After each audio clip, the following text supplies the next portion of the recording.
Once again, I welcome you back for today's learning. We already know that we have already started with the trusses. We have seen in depth about what exactly the trusses are, how they are being composed of, what are the advantages of the trusses, where they are being used.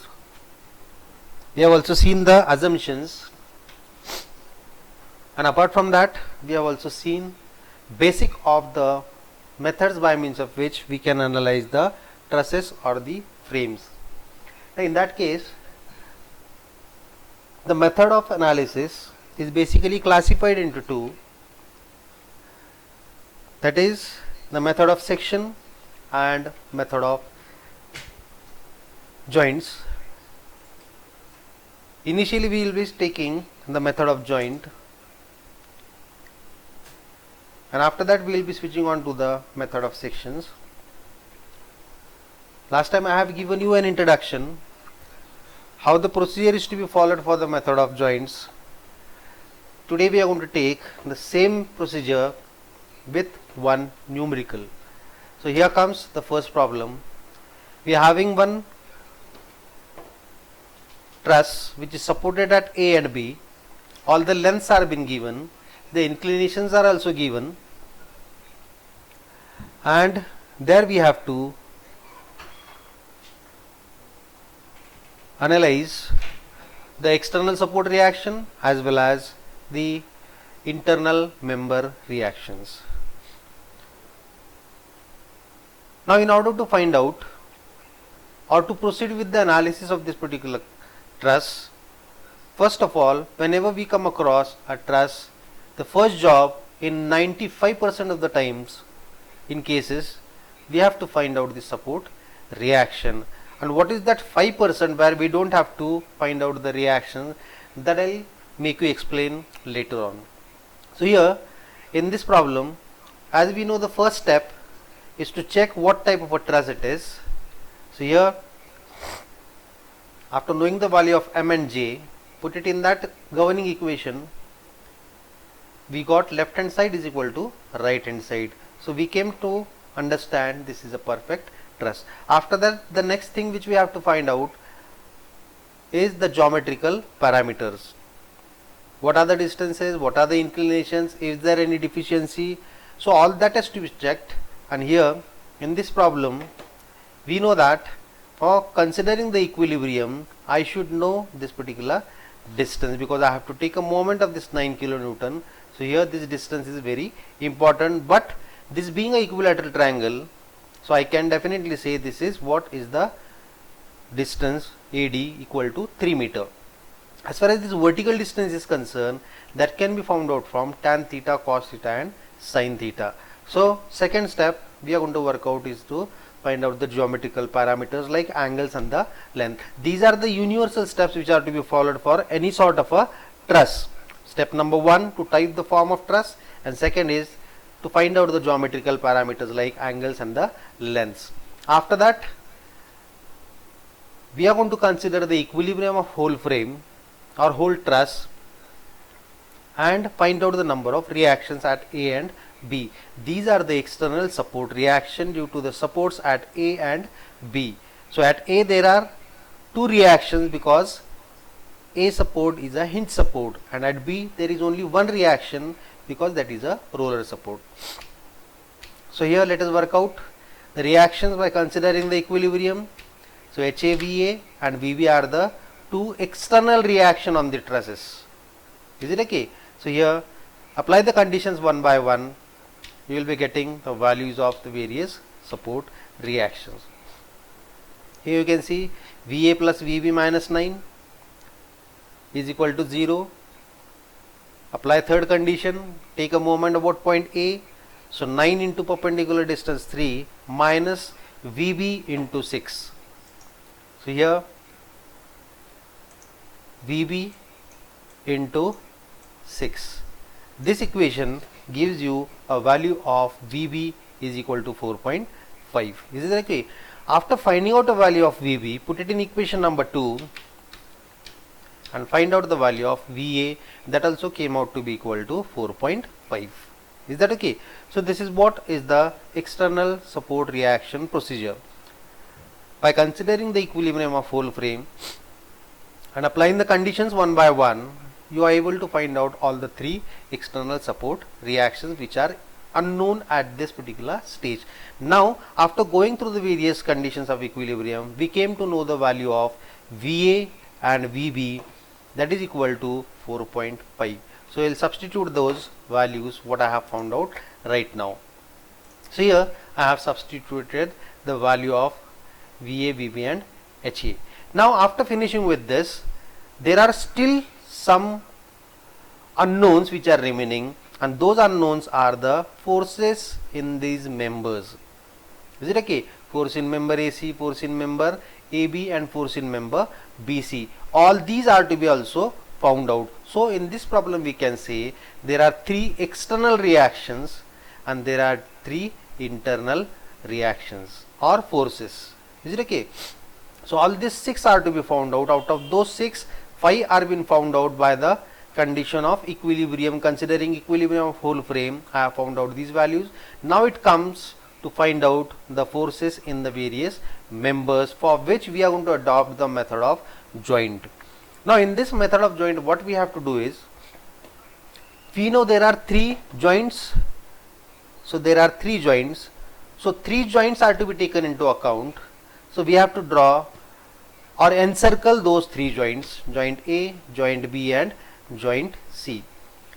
Is it okay? So that we can draw the free body diagram of that particular joints. Here joint number A, C and B. Now I told you that whatever is visible in this circle, that is to be drawn individual, which will be called as a free body diagram of the joint. Is it okay? So here you can see what is visible: HA, VA, force in member AC, force in member AD. After cutting it, I will be cutting this member AC as well as AB. So this force AC is exposed now due to that particular section in the form of free body diagram of a joint. Is it okay?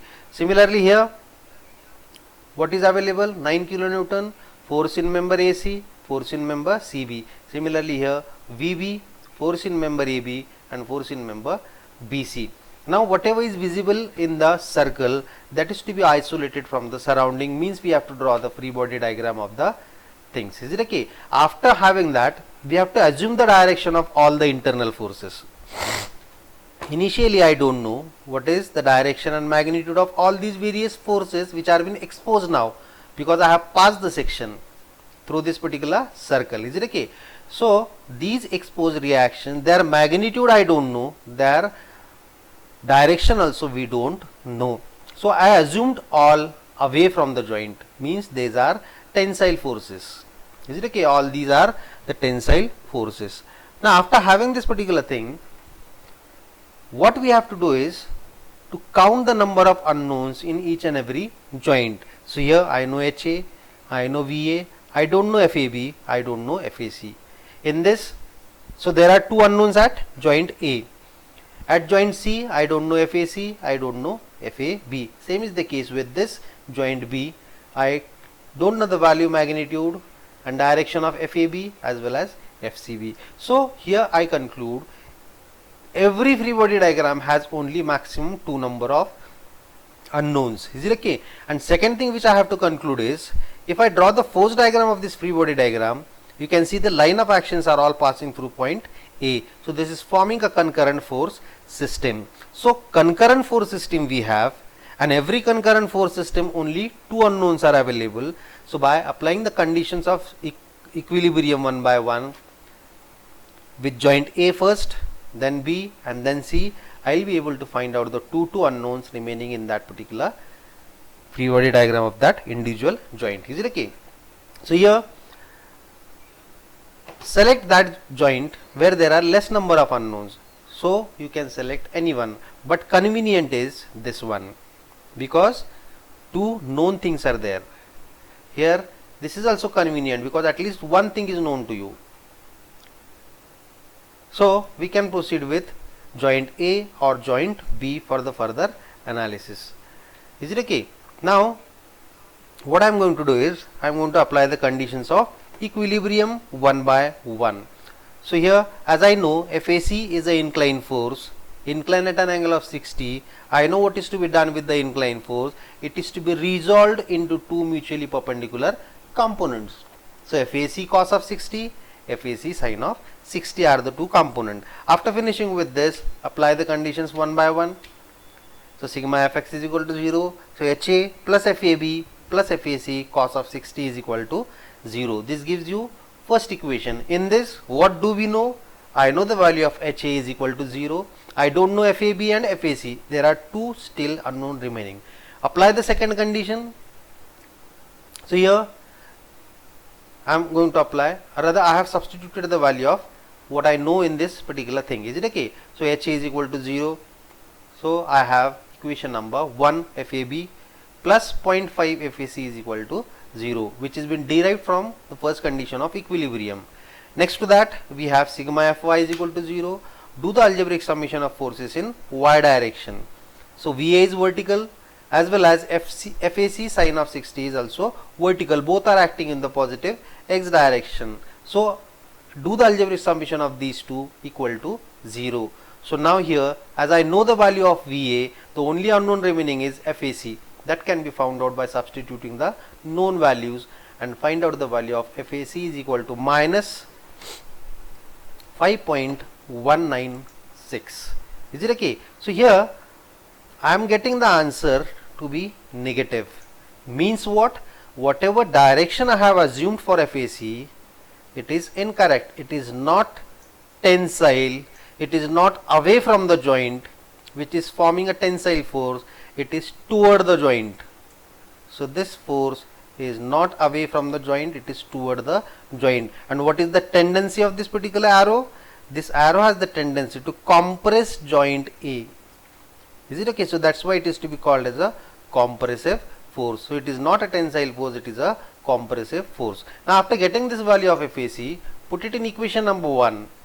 So you will be getting FAB is equal to. So this is the equation number 1. Put a value of FAC.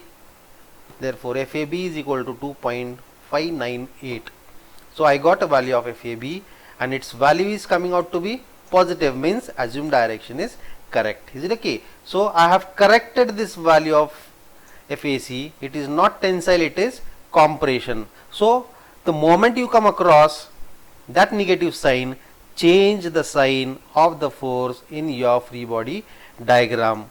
It is very necessary, because while drawing the second free body diagram, you will come to understand in the next step. So we are finished with both the unknowns here. So I will put the magnitude as well as direction of the forces which I have found out here in the basic free body diagram. So here you can see FAC I got, FAB I got. I have written plus because why? I am writing here plus. Why? Though the answer was negative, because I have changed the sign. So either you change the sign or keep it negative. It is optional, but I always suggest that change the sign and write it as positive. Is it okay? Now talk about the other two remaining joints. Now here you can see what is happening. This is FAC. This member and this member is one and the same. If this is compressive, this force has to be equal, opposite and collinear, and the magnitude will be 5.196. So you know the value of FAC. We know the nature of this FAC. So it is compressive, means again this is not correct, this is correct.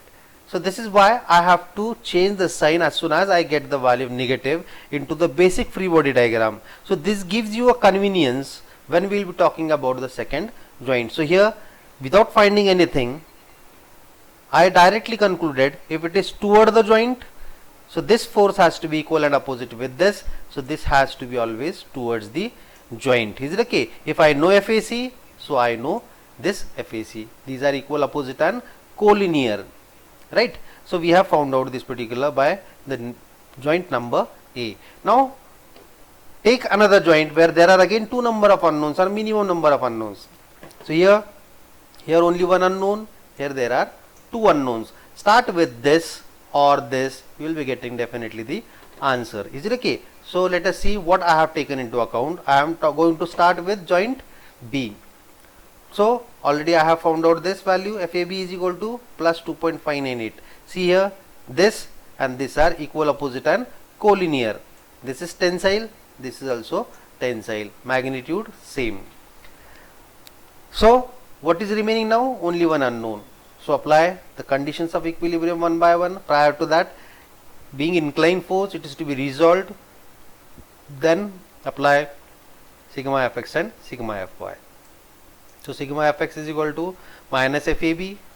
This is acting in negative x direction.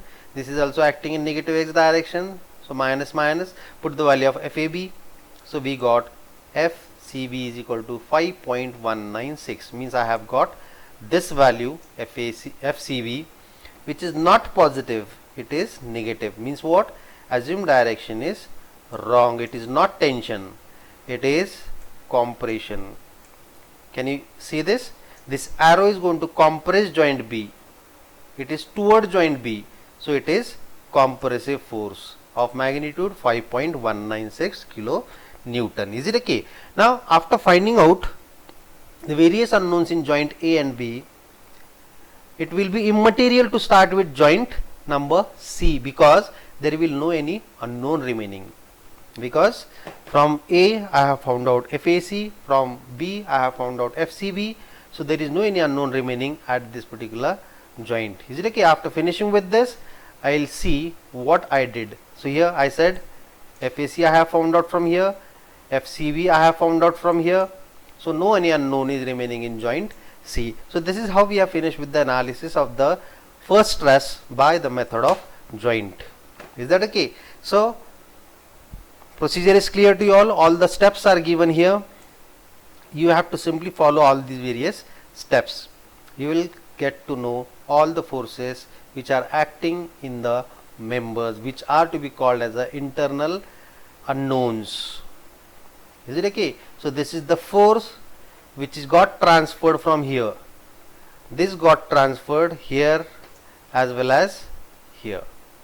This force was compressing joint C. So all the forces are going to compress joint C. Can you see here? So this force got transferred to joint A. This force got transferred to joint B. So this is how we have finished with the analysis of this particular thing. Now after finishing with this, after finding out the magnitude and direction of each and every internal forces in the member, we have to compile the result. You can see this is also very important diagram. The same basic problem I have taken, on which I have shown the magnitude as well as nature of the forces. Is it okay? So magnitude, nature, magnitude and nature I have shown.